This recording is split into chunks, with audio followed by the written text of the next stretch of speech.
This is Brownsville, a neighborhood in New York City where poverty and limited access to nutritious food contribute to health problems like diabetes.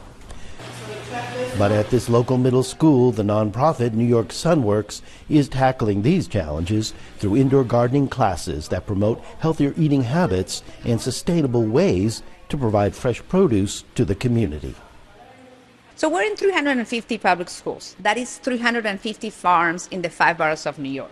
That is 120,000 kids that learn science through farming, from seed to harvest. There's a special connection when you grow your own food. The food is so delicious because it's absolutely fresh. For many of these students, this is their first time planting and watching their own food grow. The hands-on experience helps connect them to healthier eating habits. It helped me decide what to eat because before I used to eat like pizza and chicken nuggets, but that didn't really have vegetables, so now I eat salads. I noticed that before I ate junk food and like not really healthy, but now I realize that healthy food has more nutrients in it than junk food. Junk food doesn't really like help me that much, and healthy food gives me more energy.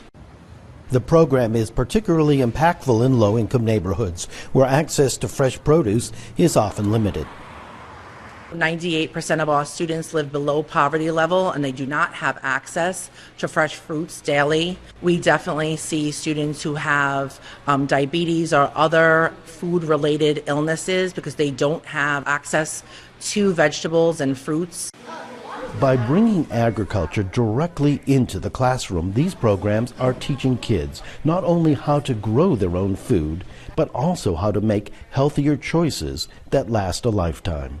Closer that kids get to seeing where food comes from and growing it and nurturing it and taking care and compassion for how food is grown, that translates into impacting what they're eating and their habits so that maybe they won't end up like their grandparents or their family members who are having to live with diabetes. Once the growing cycle is complete, these students harvest the fruits of their work. The harvest program is part of the curriculum, and that happens when the students harvest hundreds of pounds of vegetables that they grow in the classroom and they bring it home. So it is an additional connection, an additional joy to connect the classroom with home. As programs like New York Sunworks expand across city classrooms, they're planting the seeds of healthier future generations. Aron Ranen, VOA News, New York City.